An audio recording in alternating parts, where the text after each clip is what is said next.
Hey! Welcome back, my friends, to the Master Ranger playthrough. We're hopefully going to be carrying on the boss ponage in today's episode, because among other things, today I'd like to take out the Eater of Worlds. But there's a few things that we could do before we get started with that goal. We could pop on over to our ores and bars chest and check it out. There's a whole bunch of stuff we can make. First of all, we've got the demon bow going from 11 to 14 damage, and with a good one, we've actually got 15 damage, so that's an increase of 4. That's not too bad if you ask me. And check it out as well, my friends. We've got access to the Magiluminescence, a beautiful movement and lighting accessory. So we're going to go ahead and make it. We have a spare accessory slot, so why not? Yeah, check out that acceleration, though. I wanted to quickly check something out. Some of you folks were saying you can actually make the magic mirror in vanilla Terraria, and actually, there it is.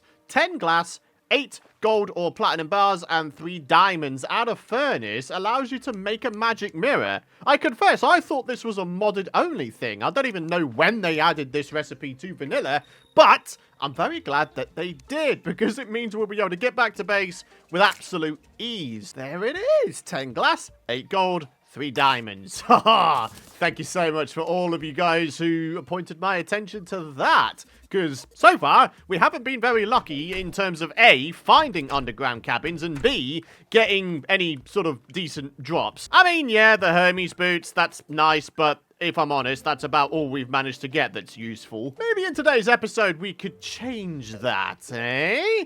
One of the things I think I'd like to do before I do any boss-type stuffs is I think I want to go ahead, buy myself some planters, and get to work on a little bit of a planter / potion ingredients growing room. So while I'm doing this, my friends, I just want to remind you, if you are enjoying this series still and you want to continue seeing more, do be sure to support this series with a big old like beneath the video. And a whopping massive thank you to all of you folks who have been supporting this series. I really, really do appreciate the love in the form of the likes and the comments and subscriptions lately. Hit the subscribe button if you're new around here and you don't want to miss out on my future content. And of course, if you do want to go on further with your support, use code Python when ordering any of my Apex Gaming PCs for 5% off, or for a whopping 15% off if you go for some Terraria merch from Terraria.shop instead. So here we go. Nice basic potion ingredients growing room. We've got 6 times 10 plant bays, and then we've got ourselves like a nice wide one down the bottom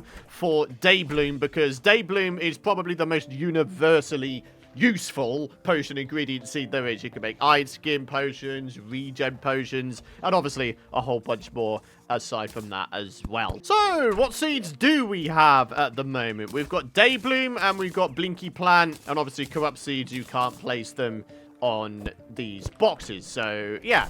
Alrighty, so the Daybloom goes down here, as I was mentioning, and then we'll assign the Blinky Plant to just up here. There we are. So yeah, we need to go ahead and get ourselves 5 more types of seeds. We need Fire Blossom, Shiverthorn, Deathweed, Moonglow, and Waterleaf. Those are the other 5. Alright, very good. So with that done, I think it's time for us to go and explore our world. We have only explored like the central, maybe 5th of the world.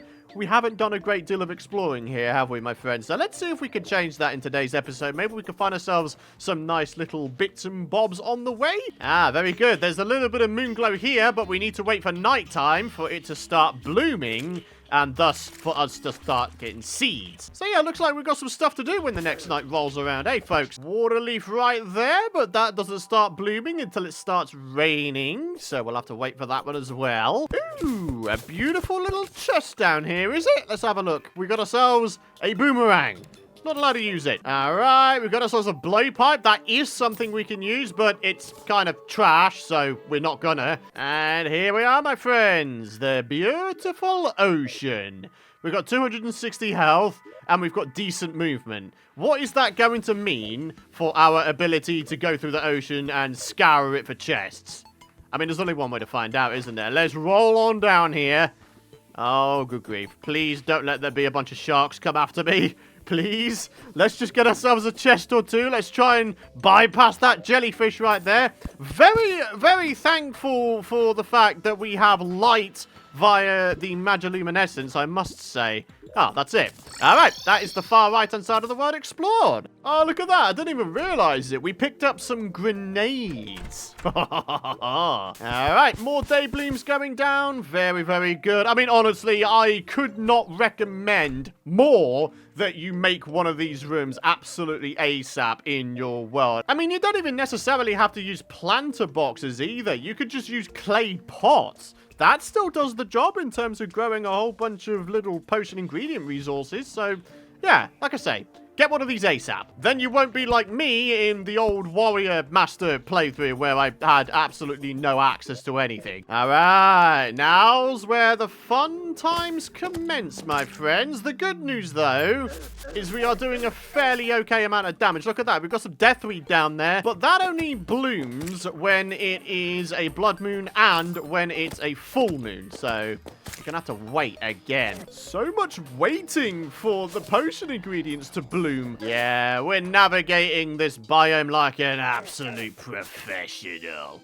Yeah. Haven't even had anyone come and try and spoil our day, which I find pretty staggering. All right, boom. Get wrecked, son. Anything else for you, boy? Is this a proper cave entrance? Oh, it looks like it. All right, we might actually have to go down there. Usually when you get like a large cave entrance like that, it usually leads to some pretty easy loot. So yeah, we'll put that to the test in just a bit. I wonder if we could get ourselves a snowball cannon. Only if we can, then I'm absolutely going to go ahead and use it to take down maybe Skeletron later down the line.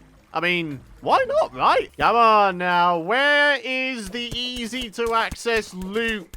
Usually when you find a cave entrance, like in one of those giant mounds, it leads to something good eventually. Come on, Terraria, don't make me look foolish on camera. Like almost every other time I've found one of those large mound cave entrances, it leads to treasure of some description. Maybe it's not necessarily a cabin. Maybe it is, I don't know, a life crystal. But it's not happening at the moment, is it? Ah, blooming Shiverthorn. Very good. All right, so that's 3 out of 7 potion ingredient crops we can now grow. Ah, that's a pretty good find. I mean, it's no life crystal or underground cabin, but a heart statue when wired up.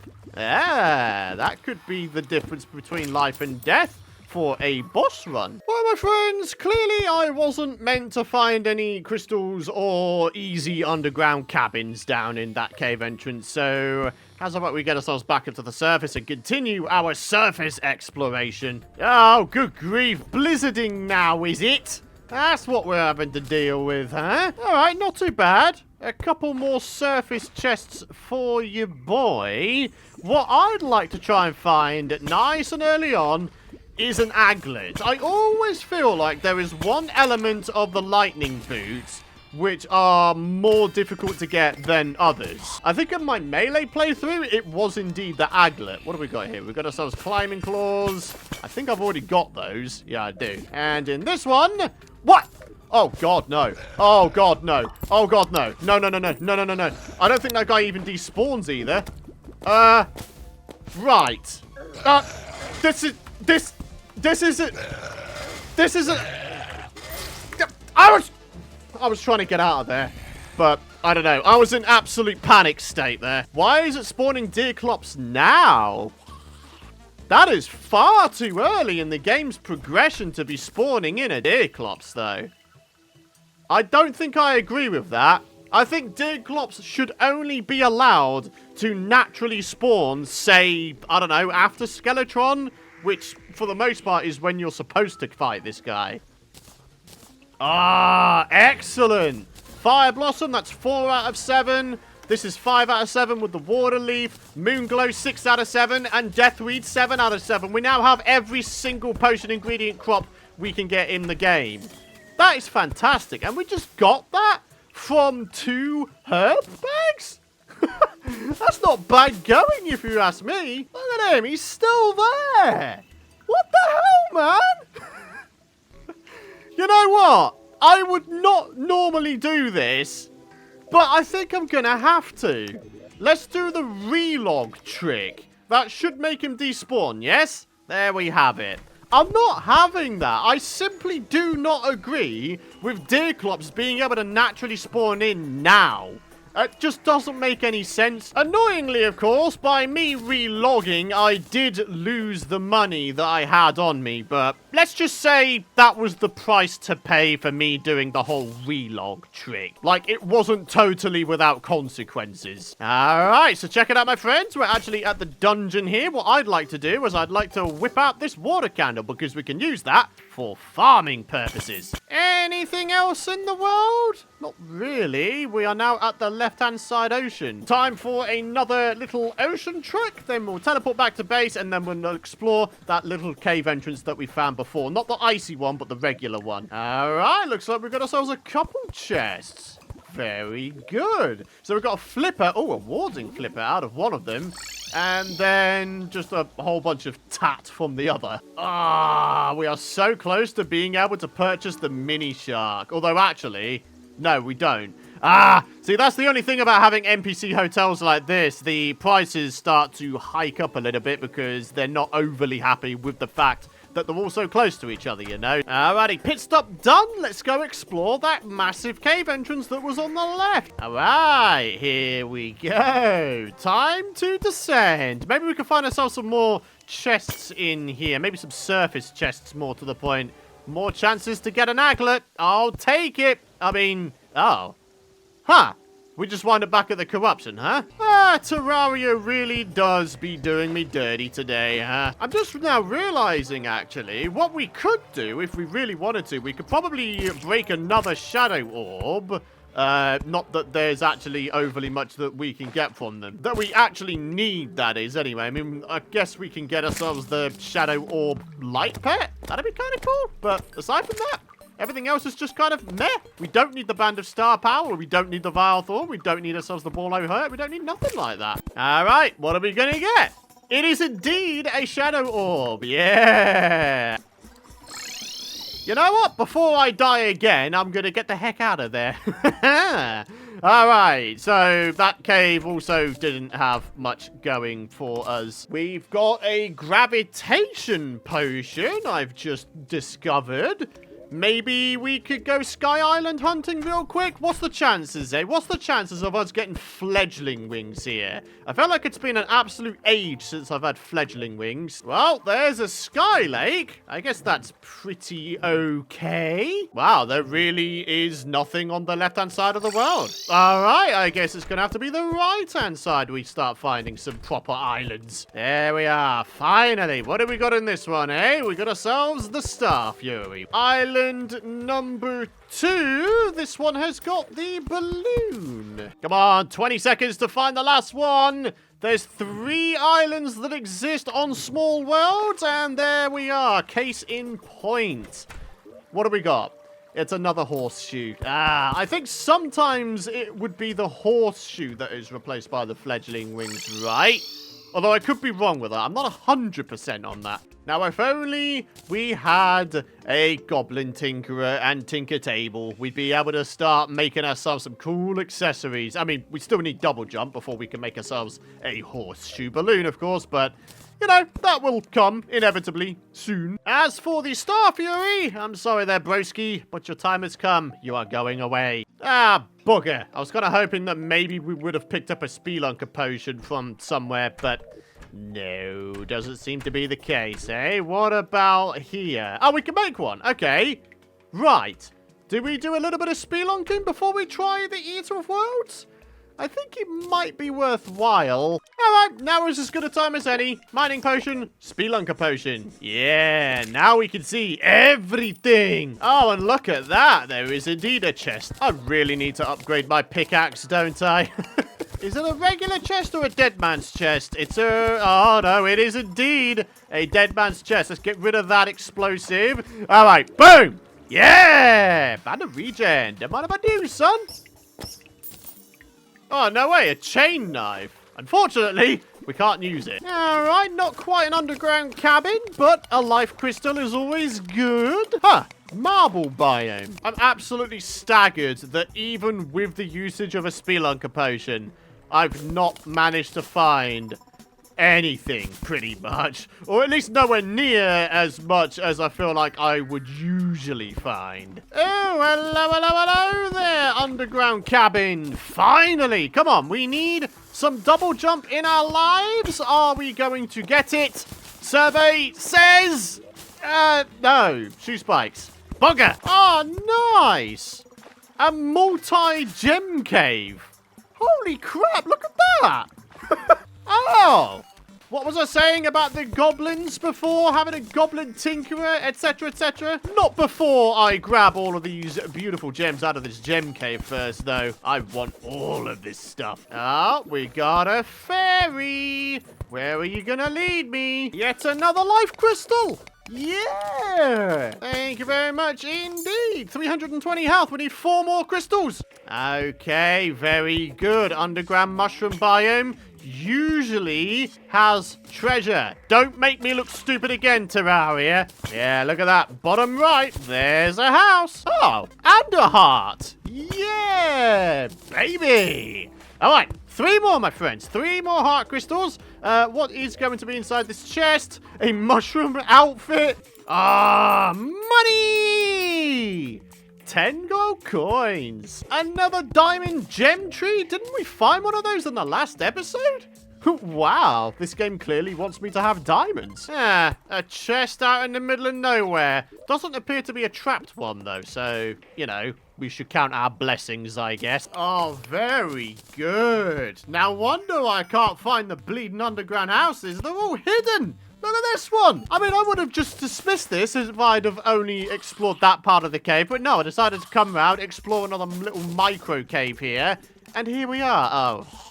Okay, never mind. It's got my mortal enemy in it. Bye! Alrighty, do you know what? I think I'm mentally exhausted with caving today. We'll come back in the next episode and see if we can get ourselves a double jump.